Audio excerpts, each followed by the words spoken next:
Очередное доброе утро всем тем, кто просыпается рано, кто в 7:00 уже открыл свои глаза, включил телеканал «Якутия-24» и вместе с программой «Утро Якутии» начинает этот день. А помогаем в этом вам мы, Дарья Анкехова, Павел Танин, вся команда, которая за кадром. Все мы готовили что-то, чтобы вы как минимум с улыбкой день начали. Ну, ты знаешь, Паша, для нас, для тех, кто встает рано, для ранних пташек, это, конечно, доброе утро. А вот для любителей поспать не совсем. Долгий и громкий будильник, мешающий соседям, может привести, кстати говоря, к штрафу. Да, это важная напоминалка от юристов. Обычно режим тишины в регионах действует с 22:00 до 7 утра. И вот штраф за громкий будильник раньше 7 утра, который превышает норму децибел и будет соседей на первый раз, может обойтись в 2000 рублей, и повторно уже 3000. А нарушением режима тишины также являются громкие разговорчики, музыка, игры детей, либо лай собак, пояснил юрист. Доказать такие вот моменты очень все просто. Достаточно лишь видеонарушения плюс свидетельство двух очевидцев. Это достаточный аргумент будет для полиции. Однако проблемы могут возникнуть с измерением уровня шума в децибелах. Да.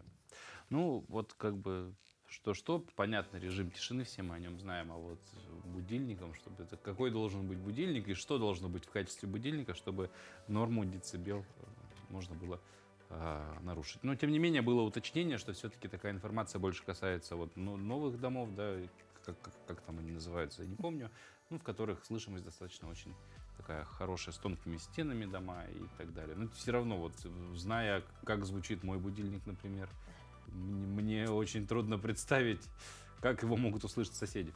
Нет, ну, допустим, а если у тебя все это одновременно, ты проснулся, собака радуется, лает. Собака залаяла, дети забегали. Забегали, телефон шумит, а время, допустим, До кучи еще дрель достал такой, так, 6:30, почему бы и нет? Да, то есть вот так вот нужно просто знать о том, что все-таки в первый раз это будет 2000 рублей, потом уже 3. И просто понимать, что, оказывается, даже будильником можно нарушить тишину. Ну, в целом, конечно, все зависит от соседей. Все мы часто люди понимающие и так далее. У кого-то сон крепкий, те, наверное, и не услышат ничего. У кого не крепкий, с теми, да, могут быть какие-то нюансы. Ну, тему пробуждения оставим и перейдем уже к следующей теме. Но это, конечно же, давайте узнаем, какая у нас погода за окном. В центральных районах температура воздуха на 6 часов утра была на отметке минус 39 градусов. В заречной группе 30-38 ниже 0. В южных 37 со знаком минус. В Вилюйской группе до минус 38, в Нижнеленских 38-41, в западных 27 градуса мороза. В Коломандигирской группе Улусов до минус 39, в Янских 39-50, на северо-западе до минус 26. В Якутске температура воздуха на 6 часов утра была на отметке минус 32 градуса. Атмосферное давление 754 миллиметра ртутного столба.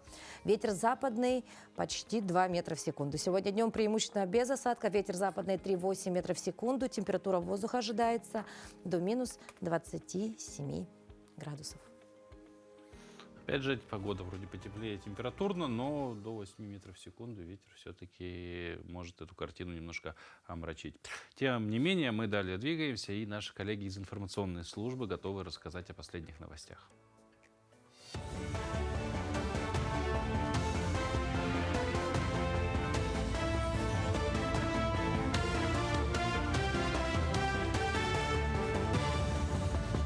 Доброе утро, коллеги. Далее блок новостей. Строительство социальных объектов республики обсудила правительственная комиссия. К концу подходит возведение сразу 2 спортивных сооружений. Это залы в селе Черкёх Татинского района и Якутске. Открытие многофункционального комплекса в микрорайоне Спортивный ожидают уже до конца этого года. В декабре же планируют закончить строительство дома-интерната в селе Матта Мегино-Кангалского района. Ну а в следующем сентябре подрядчики рассчитывают завершить строительство столичной коррекционной школы номер 4, арктического центра эпоса и искусств и детского сада в Звездном. Ход строительства у всех на самом деле высокий, кроме тех, которых запланировано к году 2026 году. Везде ход строительства, между тем, в свете экономической ситуации конца года он разный.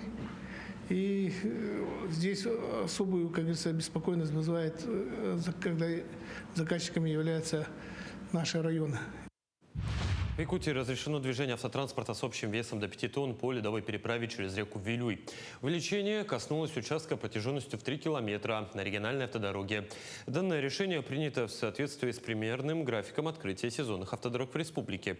Подрядной организацией поручено обеспечить надлежащее технико-эксплуатационное состояние дорожного полотна на протяжении всего зимнего периода. Соцфонд страны начал принимать заявления о перерасчете пенсии от мам с 5 и более детьми. Подать его можно лично через госорганизацию или портал госуслуг. По заявлениям, поданным в декабре, перерасчет пенсии будет произведен в январе. Напомню, мера проводится в рамках закона, который вступит в силу уже с 2026 года. Согласно нему, при оформлении пенсии для матерей с 5 и более детьми начнет учитываться уход за каждым из них. Так, женщины получат пенсионные коэффициенты в размере 2,7 за первого, почти 5,5 за второго и более 8 за третьего и каждого последующего ребенка. Республика отмечает 125-летие якутской письменной литературы. К знаменательной дате Якутск стал крупной научной площадкой. В Институте гуманитарных исследований открылась научно-практическая конференция, посвященная первым письменным памятникам якутской литературы. В работе конференции участвуют более сотни исследователей из центральных городов страны, а также представители братских республик Алтая, Тывы и Башкортостана. Вклад и первого произведения Кулаковского, и первого памятника на якутском языке Афанасия Уваровского значителен, потому что этим открывалась новая эпоха, когда на фоне господствующей устной традиции появляется письменный тип текста. Россия сократит закупки живых елок у других стран почти на треть по сравнению с прошлым годом. В этом праздничном сезоне в страну везут не более 150 тысяч деревьев, в то время как в прошлом году импорт составил всего лишь 220. Основными поставщиками символа Нового года являются Польша, Беларусь и Казахстан. Большую часть рынка, именно 70%, в этом году заняли отечественные деревья. Лидерами по заготовке елок стали Сибирский и Приволжский федеральные округа и районы Северо-Запада.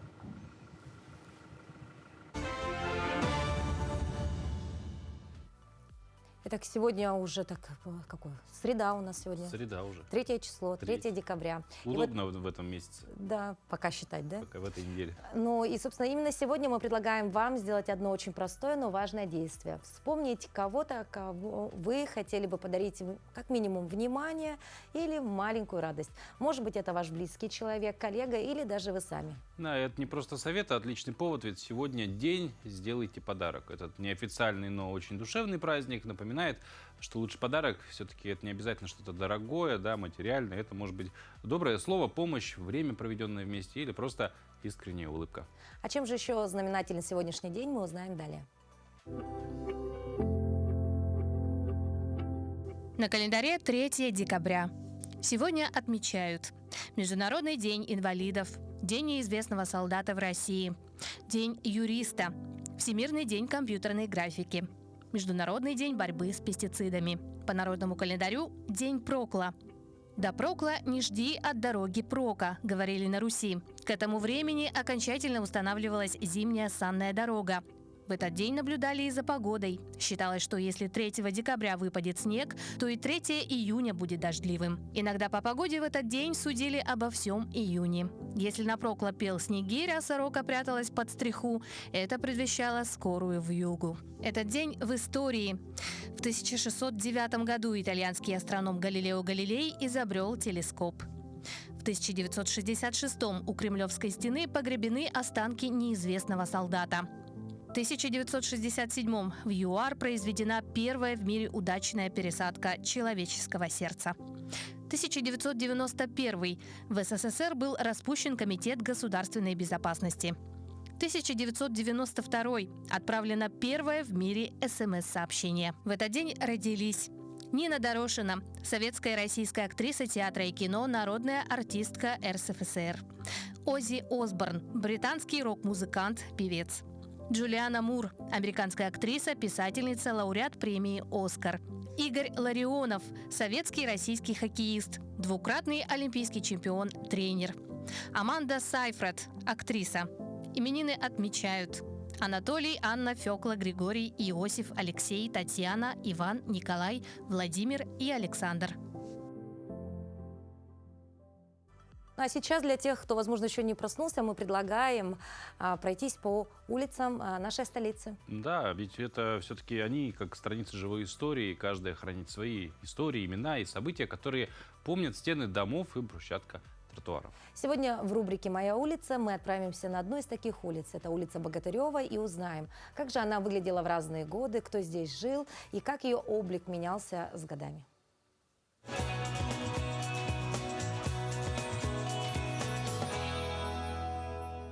Здравствуйте! Знаете вы то, что у этой улицы в сердце Якутска сменилось не только название, но и сама судьба?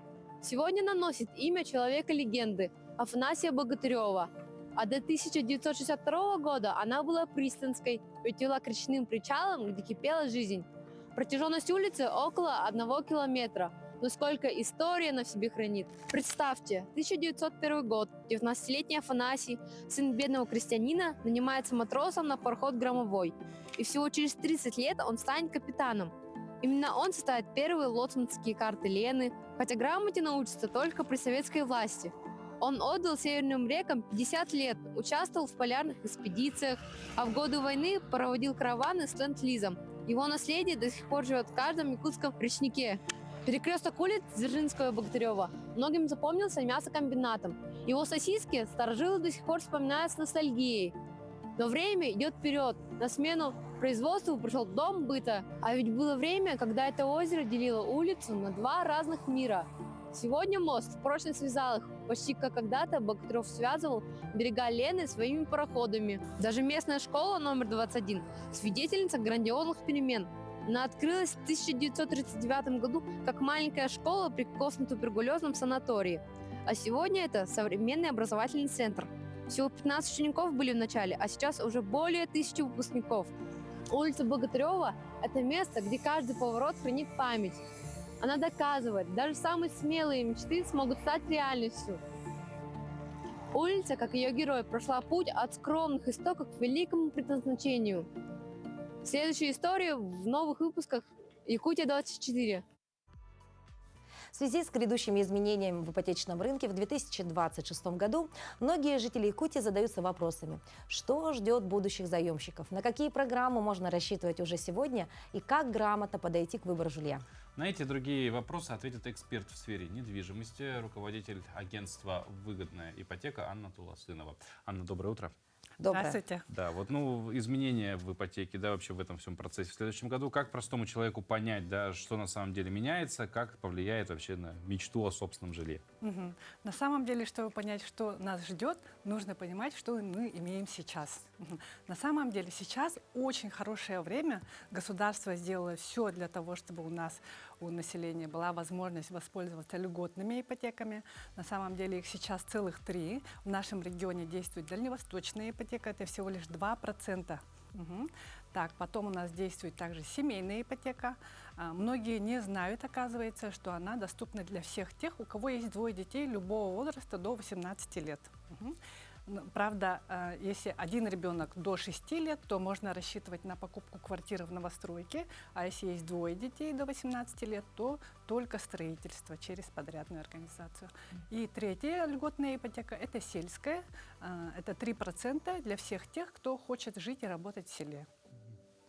Так, и самое основное, отвечая на ключевой вопрос, да, на данный момент государство доплачивает банкам их доходную часть, и тем самым для покупателей нет никаких дополнительных комиссий, субсидий, как было это до недавнего времени. Но, опять же, вот хочу именно рассказать клиентам, да, которые планируют покупку недвижимости в ближайшее время, то вот это постановление, оно действует только до 31 декабря 2025 года. Как мы уже привыкли, да, все происходит в моменте, Да, прямо, да, стремительно. поэтому, скорее всего, о каких-то изменениях мы узнаем только после Нового года, ну или ближе к этой дате, да. А на данный момент у нас есть информация, что с 1 февраля, точнее, это уже не информация, а постановление уже вступило в силу, да, и с 1 февраля 2026 года супругам нельзя будет выводить из сделки одного или другого. То есть для всех тех, у кого есть возможность воспользоваться льготными ипотеками дважды, да, а это по семейной ипотеке, например, можно одному из супругов, ну, если, конечно, позволяют доходы, но это все равно намного дешевле, чем воспользоваться ипотекой на вторичном рынке. Да? Сейчас я вам расскажу примеры.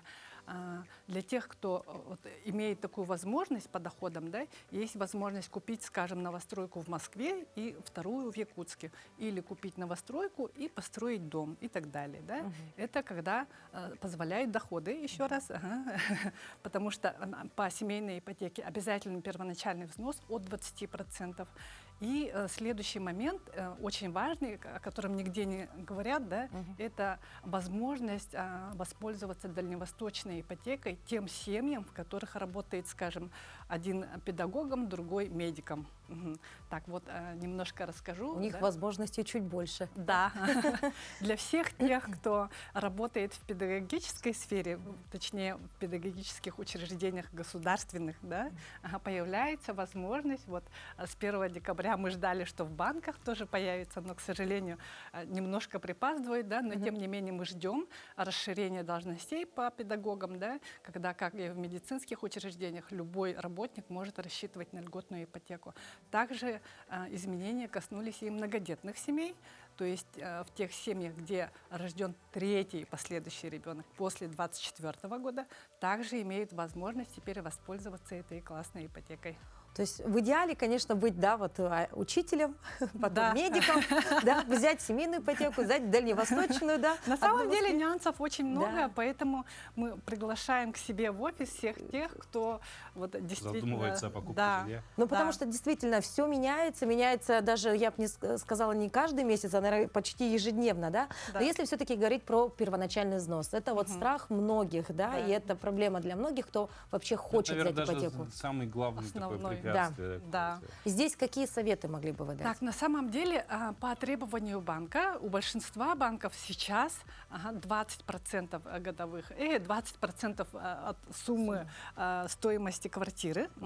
Это первоначальный взнос. Но, учитывая то, что сейчас государство, опять же, субсидирует банкам их доходную часть, да, не нужно доплачивать клиентам какие-то суммы. И есть возможность, по крайней мере, по дальневосточной ипотеке, да, по семейной такой возможности нет, купить жилье не у самого застройщика, а у другого юрлица. И там уже есть возможности, ну, как бы чуть уменьшить эту сумму. Чуть это сколько, плюс-минус? Ну, плюс-минус. На самом деле есть такое понятие, как рассрочка первоначального взноса, да, и так далее. Ну, есть инструменты, да, и поэтому приглашаем вас к себе. Да. И 5-6 декабря у нас в агентстве «Выгодная ипотека» на Ярославского, 20 будет ярмарка для всех тех, кто немножко вот... потерян, да? Да, потерян. И будем рассказывать о таких возможностях, как покупка с минимальным первоначальным взносом. Также по стройке мы пригласили своего любимого подрядчика, который также будет консультировать прямо на месте. И будем принимать заявки. Анна, а есть ли возможность у жителей республики приобрести квартиру вообще без первоначального взноса? Или... По банковским продуктам такой возможности нет вообще. Да? То есть банк, самый его большой страх — это то, что возьмут у него деньги и не вернут. Да? Поэтому он хочет, чтобы хотя бы 1 000 000 рублей своих денег клиент положил сам на эту квартиру. В этом случае он как бы чувствует гарантии, то, что вернутся к нему эти деньги. Но, учитывая реалии, то, что у покупателей нет возможности, дальневосточная ипотека, она же для молодежи до 35 лет в основном, да? Откуда у них миллионы, 1,5 миллиона наличными из-под подушки, нет такой возможности, поэтому используется часто материнский капитал и также вот другие инструменты. Ну, то есть приобрести квартиру сегодня можно, нужно, и даже, наверное, можно успеть запрыгнуть в последний поезд, да, вот там, где сроки до конца декабря, да? Да, там вот действительно мы не знаем, что именно будет в 2026 году, но сейчас все хорошо. Именно поэтому приглашаем. И как вот хочу все время рассказать, что в самом начале введения каких-то, в самом начале нововведений всегда лучшие условия. Потом идут, вот смотрят, да, как идет программа, обязательно как-то ужесточают, корректируют, да. Задаются вопросом, что же мы сделали. Нет, наоборот, я имею в виду банковские программы, да. Огранять. Да, ага. Поэтому, если есть в планах, то, конечно, лучше всего это сделать в самом начале. Более того, да, самое главное не рассказала, оказывается. Ага. Вот возможности с покупкой с минимальным первоначальным взносом, она действует не на все квартиры, а на определенный пул квартир. Вот, например, если стоит новостройка, скажем, 100 квартир, из 100 квартир, да, из них максимальное количество это 10%, то есть 10 квартир со всей новостройки можно провести с минимальным первоначальным взносом. И, соответственно, нужно успеть.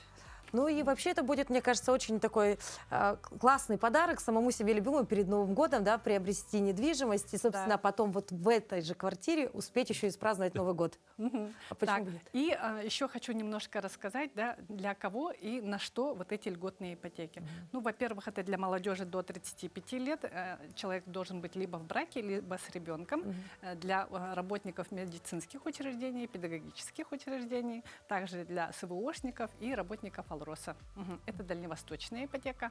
А семейная ипотека, как я уже говорила выше, да, обязательно наличие ребенка до 6 лет, если есть ребенок, то можем рассчитывать на новостройку и стройку. А если есть 2 ребенка до 18 лет, то на строительство.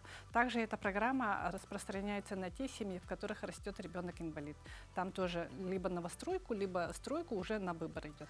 И самое основное, есть новостройки и строительство, но про строительство очень многие спрашивают про самострой. Про это уже нужно забыть, возврата не будет, только через подрядные организации. Это для нашего же блага, все это сделано, есть такое понятие, как эскроу-счеты.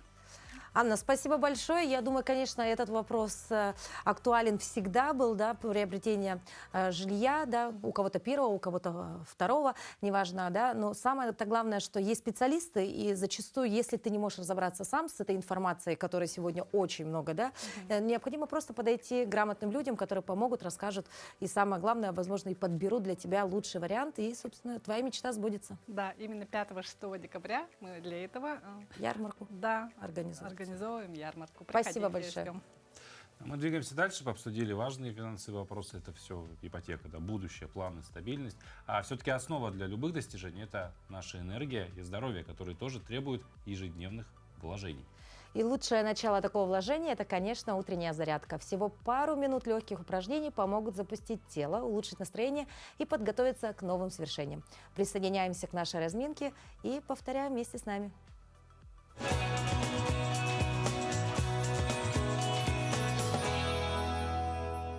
Всем доброе утро, и наше прекрасное утро мы начинаем с зарядки. Итак, сегодня мы опять же сделаем упражнения на все группы мышц. Итак, повторяем вместе со мной. Поехали!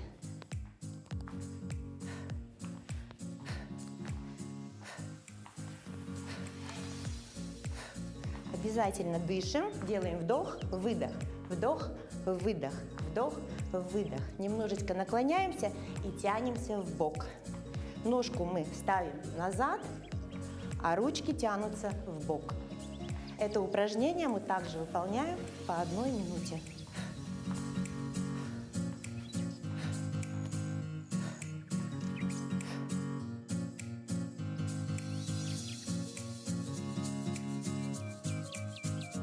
Следующее упражнение у нас также разогревает наши плечи, разогревает наши мышцы, разгоняет нашу кровь. Выполняем это упражнение также по 1 минуте. Не забываем обязательно дышать. Вдох, выдох, вдох, выдох. Ручки сзади мы соединяем.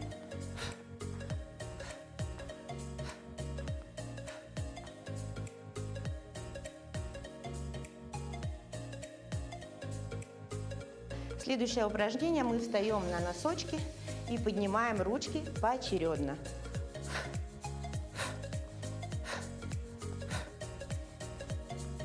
Делаем вдох, выдох, вдох, выдох.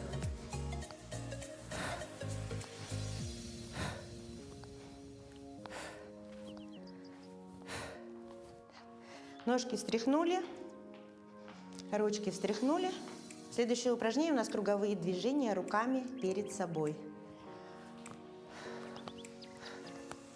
Немножечко включаем свои бедра.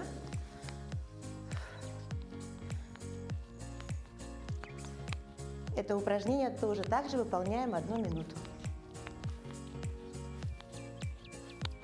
Можно немножечко наклониться в сторону и согнуть коленку. Так, следующее упражнение у нас разводим ручки в сторону. Лопатки сводим и продолжаем дышать.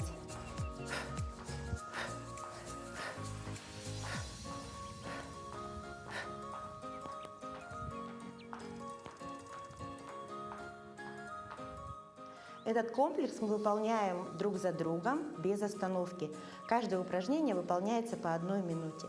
Если вы будете делать эту зарядку каждый день, то ваше тело точно проснется. Всем пока-пока. Конечно, утренняя зарядка – это в первую очередь все про что? Про хорошее настроение, ну а самое главное – про здоровье. Да, ну и мы дальше еще поделимся парой советов, которые помогут поддерживать здоровье в хорошем состоянии.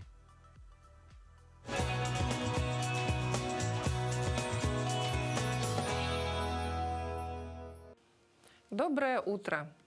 Можно ли терпеть, если болит голова? Головная боль – это важный сигнал организма, который говорит о том, что что-то не так. Иногда очень легкая головная боль может пройти сама, если причина временная, например, усталость или стресс. Но даже в таких случаях лучше внимательно отнестись к своему состоянию и не игнорировать симптомы. Если боль сильная, пульсирующая или долго не проходит, это уже повод обратиться к врачу. Особенно, если она сопровождается такими признаками, как нарушение зрения, онемение конечностей, слабость, нарушение речи, сильная тошнота или температура. Эти симптомы могут указывать на серьезные проблемы, как инсульт или воспалительные процессы, и требуют немедленного обращения за медицинской помощью. Регулярные или повторяющиеся сильные головные боли ни в коем случае нельзя оставлять без внимания. Они могут стать признаком хронического заболевания или более серьезной патологии. В таких случаях важно пройти обследование, чтобы выявить причину и начать соответствующее лечение. Также стоит обратить внимание на образ жизни. Правильное питание, достаточный отдых, свежий воздух, умеренные физические нагрузки, отказ от вредных привычек – все это помогает снизить частоту и интенсивность головных болей. Важно помнить, терпеть сильную или необычную головную боль нельзя. Не стоит терпеть, надеясь, что она пройдет сама. Своевременное обращение к врачу поможет сохранить здоровье и избежать возможных осложнений. Ваше здоровье в ваших руках, и своевременная помощь может спасти жизнь. Если есть вопросы или симптомы, которые вас беспокоят, не затягивайте. Обращайтесь к врачу. Будьте здоровы! Заботиться о здоровье очень важно, но не менее важно поддерживать в тонусе и наш языковой иммунитет. Ведь умение говорить на родном языке грамотно и уверенно – это тоже очень полезно. Да, поэтому сразу после советов врача время для урока якутского языка. Сегодня разберем совместный падеж, 4-ю часть большой темы о склонении существительных. Узнаем, как правильно сказать «с другом», «с семьей» или, например, «с коллегами».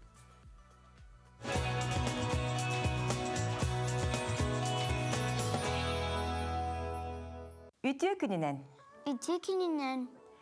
Сегодня пройдем еще один особенный падеж в якутском языке.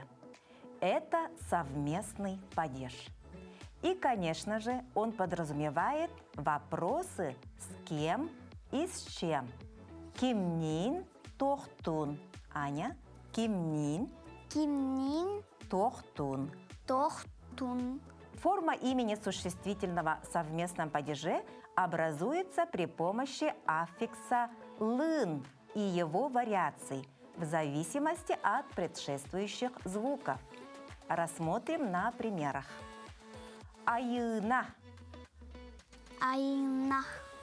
Знаешь, что это такое? Это имя, женское имя. Айына. Айыналын, сайынай. Айыналын. Айналым. Мин айыналын барабын. Я иду с айынай. Мин Мин. айыналын Айналым. барабын. Барабын. Убай, брат. Убай. С братом убайдын. Убайдын. Мин убайдын келлим. Я пришел с братом. Мин Мин. убайдын Убайдын. келлим. Келлим. Бырас, врач. Бырас. С врачом бырастын. Бырастын. Мин бырастын кепсеттим. Я поговорила с врачом. Мин Мин.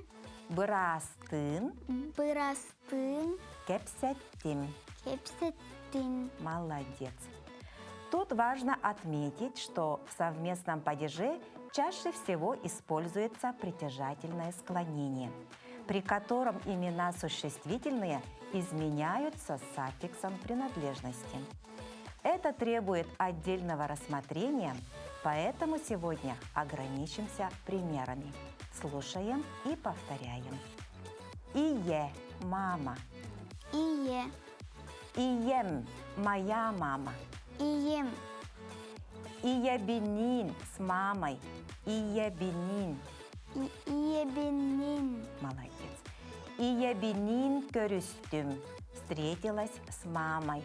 Иебенин Иебенин. көрістім. Көрістін. Ага, отец. Ага. Агам – мой отец. Агам. Агабының с отцом. Агабының. Агабының. Агабының сырыттым. Я была со своим отцом. Агабының Агабының. сырыттым. Сырыттым. Доғор – друг. Доғор. Доғорум – мой друг. Доғорум.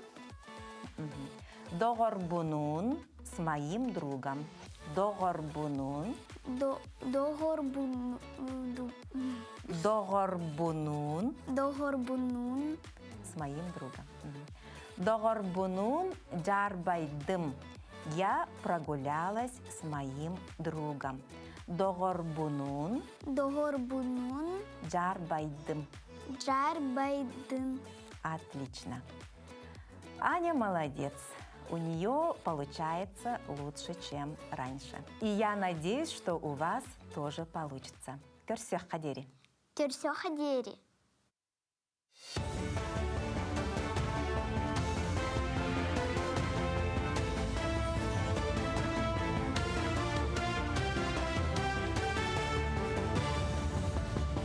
Мы продолжаем рассказывать о самых заметных событиях в республике, стране и мире. С 1 марта текущего года вступил в силу федеральный закон, который устанавливает признаки неиспользования земельных участков. Гражданским кодексом уже давно предусмотрена процедура изъятия участков, предназначенных для сельского хозяйства или строительства, если они, например, не используются в течение 3 лет при отсутствии обстоятельств, препятствующих освоению, например, стихийных бедствий. Новые нормативные акты направлены на стимулирование эффективного использования земель и защиту прав добросовестных правообладателей. Например, гражданин получил в 2023 году участок под ИЖС на окраине населенного пункта. Участок зарос кустарником, имеет неровный рельеф и подтапливается весной. У собственника есть 3 года, как я уже говорил, на освоение, то есть это расчистку, осушение, планировку. После освоения у него есть еще 7 лет на строительство дома.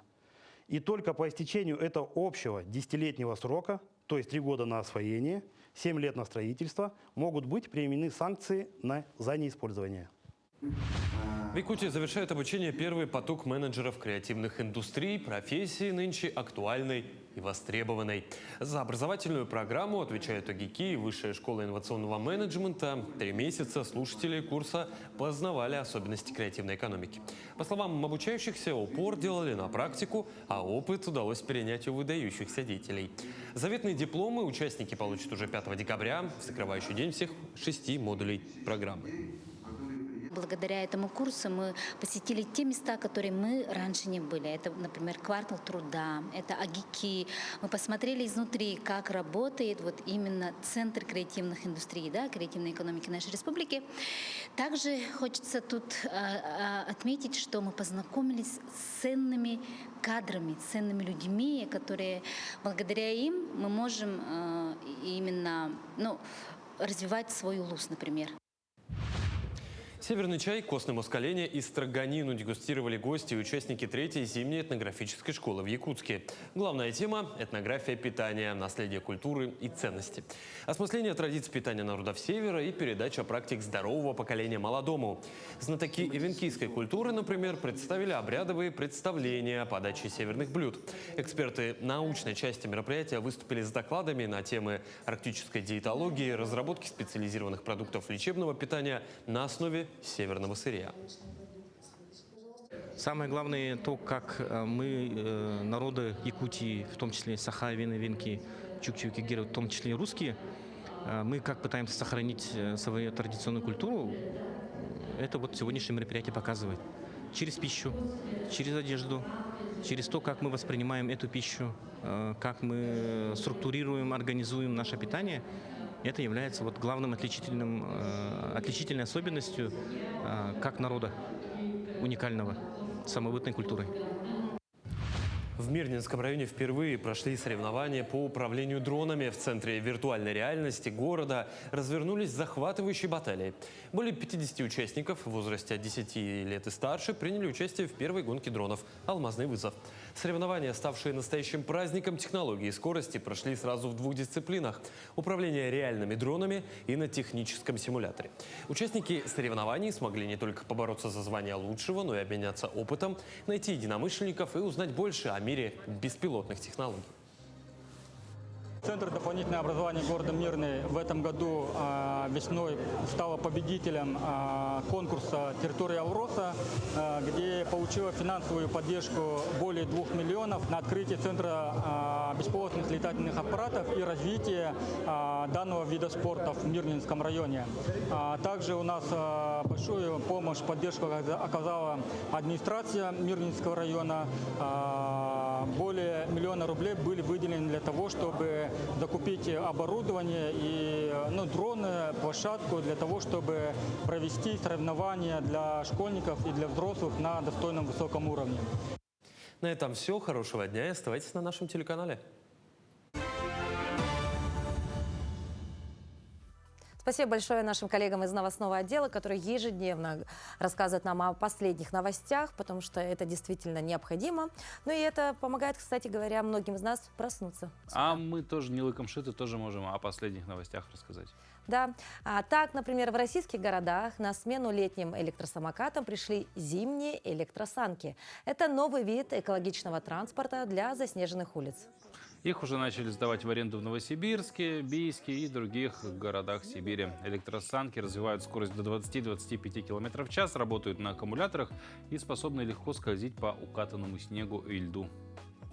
Такие новинки не только добавляют удобства зимним поездкам, но и становятся ярким атрибутом новогоднего настроения. Кто знает, может быть, скоро они появятся и на улицах нашей столицы. Давай посмотрим.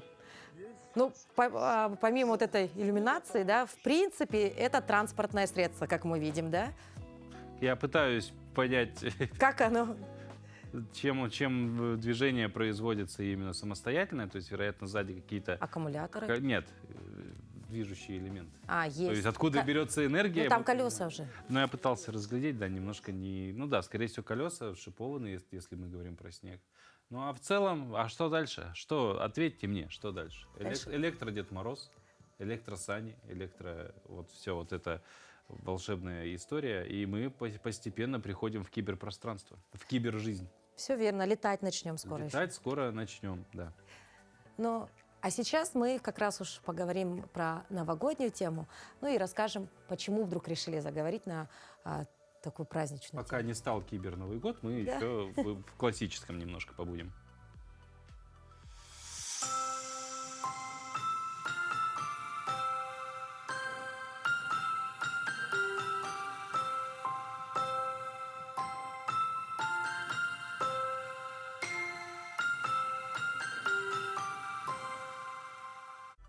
как мы открываем. Третью уже ячеечку, да, мы, как видели, открыли нашего адвент-календаря. Напоминаем вам о том, что отныне ежедневно в прямом эфире нашей программы мы открываем наш адвент-календарь, где у нас обычно зачастую есть либо какие-то задания, либо, возможно, какие-то вопросы. Конечно же, на новогоднюю тему. И сегодня мы поговорим... поговорить про новогоднее чудо. Самое главное, чего мы ждем от Нового года непосредственно.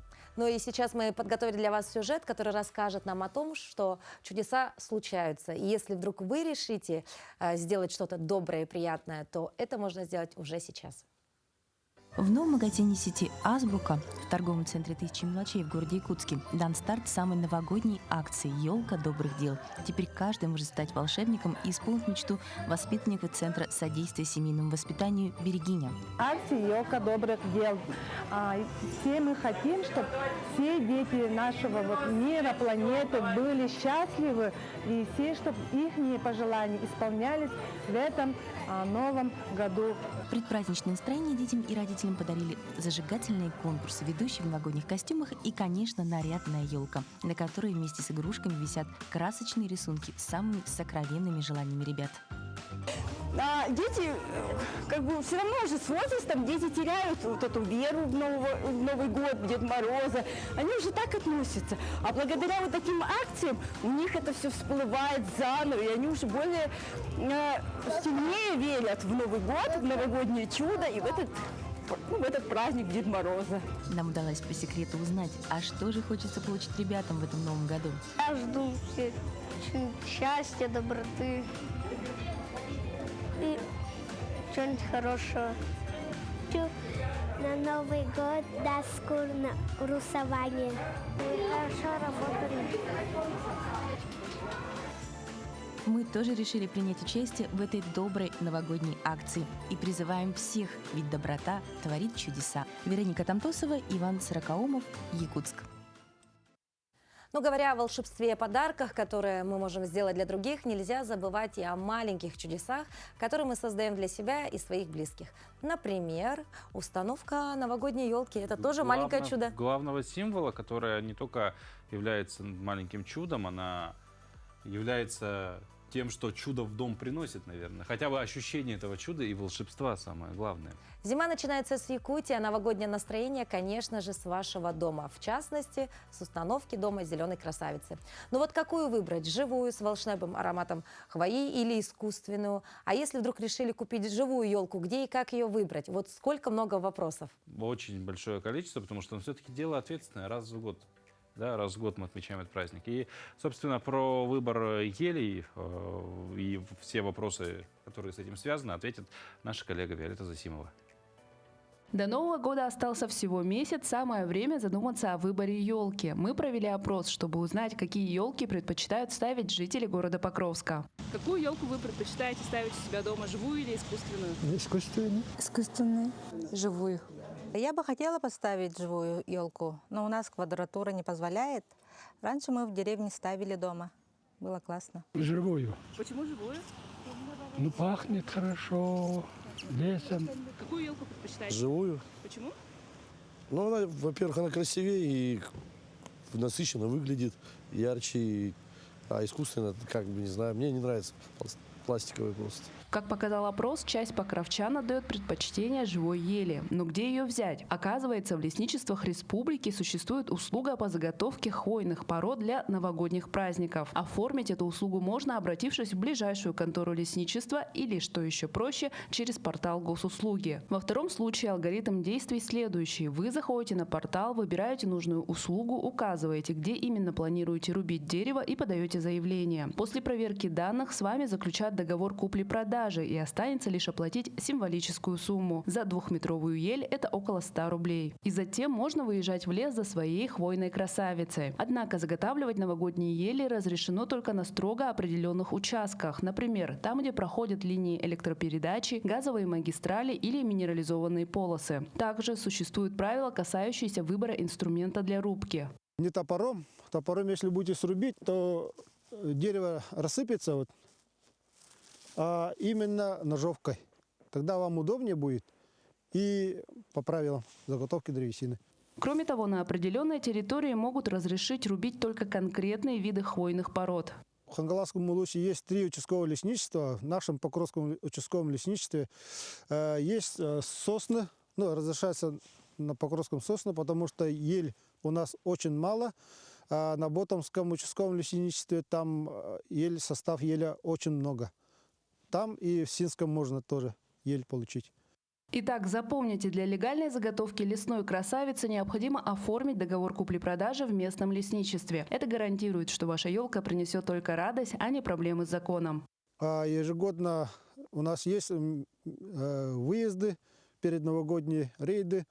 Если попадутся люди без документов, без разрешения на вырубку елей, то они попадаются уже под статью 8.28. Это незаконная рубка лесных насаждений. В любом случае, независимо от того, какую ель вы выбрали, пахучую лесную гостью или надежную искусственную подругу, пусть она станет символом тепла, уюта и надежды в вашем доме. С наступающим Новым годом, Якутия!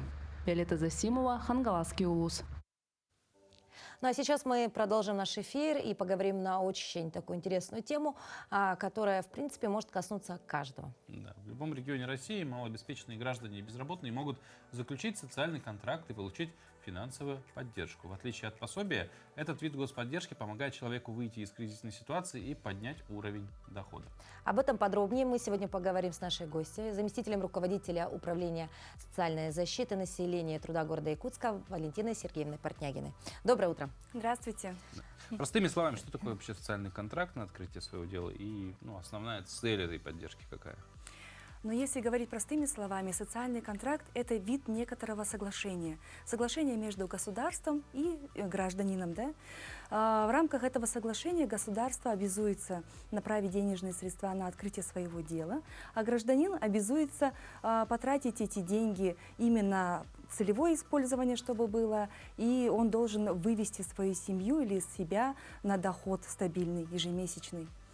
Самая главная цель социального контракта – это именно, чтобы вывести человека из ситуации малообеспеченности, малоимущности на стабильный ежемесячный доход. А чем это все-таки отличается, допустим, от субсидий, просто обычной финансовой помощи, которая, например, субсидия же тоже она дается конкретно на какие-то цели? Ну, вы знаете, социальный контракт, там есть правила и контроль. Обязательно сопровождение на всех этапах предоставления социального контракта и контроль. В обычных субсидиях, скорее всего, этого нет.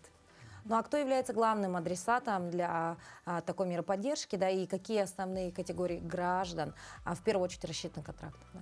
Социальный контракт в первую очередь нацелен на малоимущих людей, либо семьи малоимущие. Да?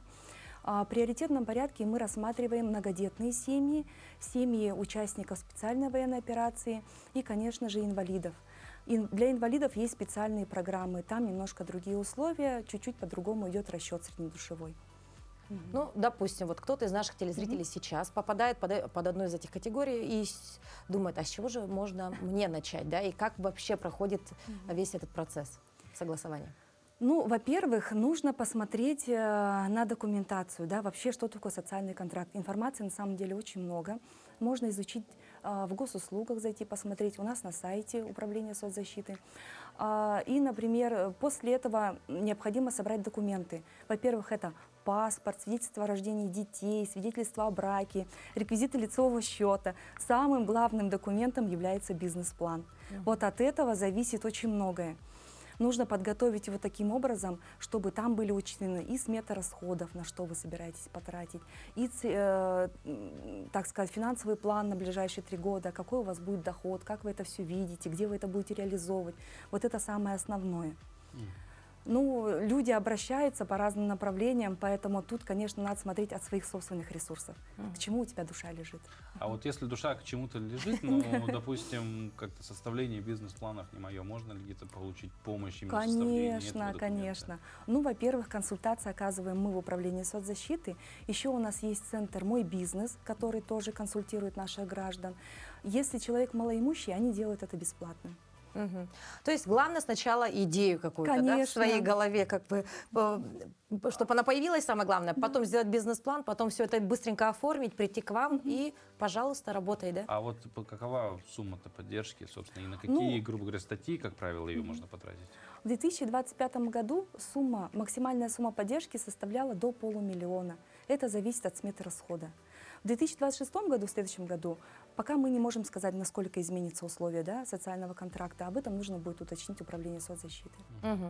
Валентина Сергеевна, а на вашем опыте, на вашем, да, может быть, есть какие-то примеры конкретных проектов, которые работают? Ну, допустим, хотя бы, чтобы наши телезрители понимали, что можно сделать на те самые, ну, вот, 500 000 рублей.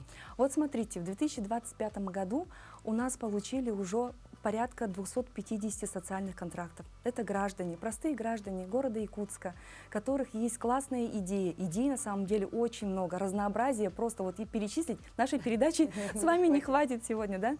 Это и доставка воды, и пошив одежды, и какие-то парикмахерские услуги. Это могут быть сварочные услуги. У нас очень много мужчин, которые берут на открытие своих автослесарских, ну, мастерских, да, автообслуживания, так скажем, да. Направлений очень много. И еще есть хорошая тенденция, нам это очень нравится. Это студии детских праздников.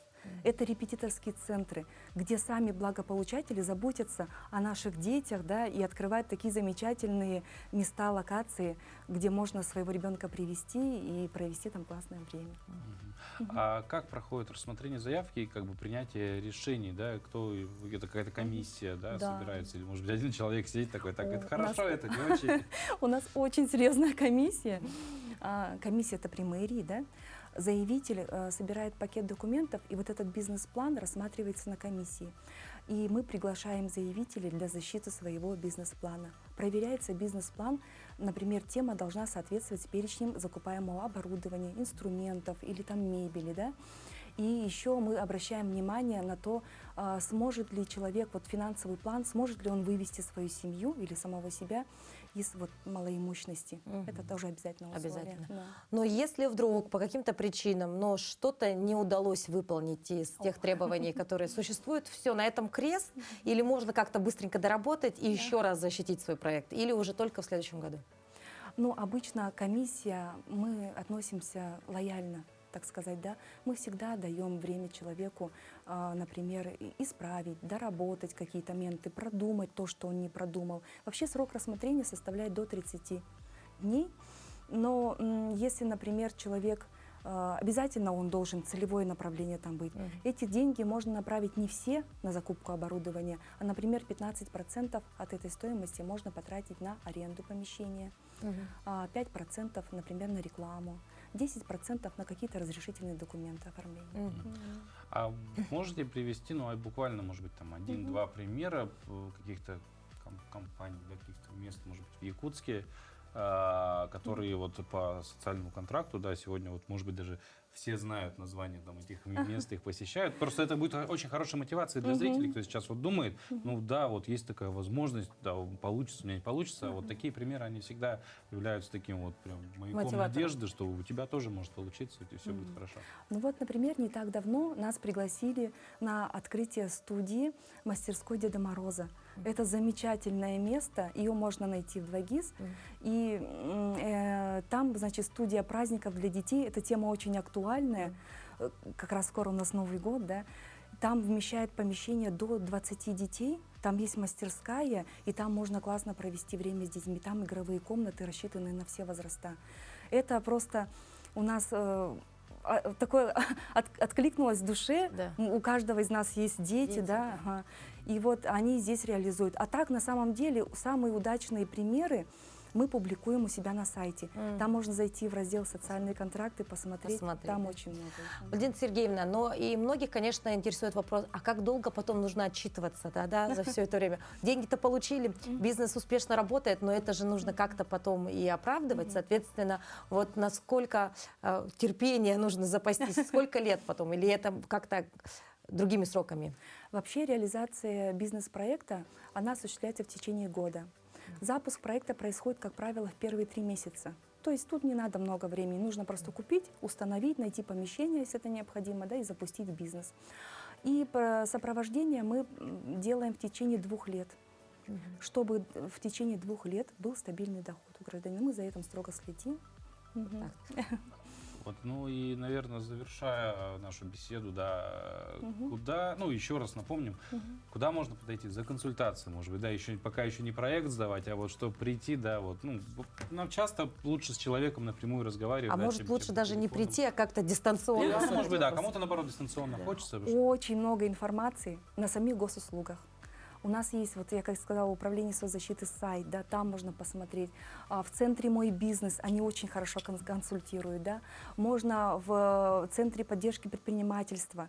Это все в открытом доступе, везде есть. Если совсем сложно, приходите к нам, мы все расскажем, покажем, со всеми поговорим и все это расскажем. Ничего сложного там ничего. К вам это в управление. Управление соцзащиты, проспект Ленина, 4/1. Валентина Сергеевна, спасибо большое. И я думаю, это вот сейчас для многих телезрителей будет таким, может быть, каким-то мотиватором к действиям. Главное действовать, да? Да.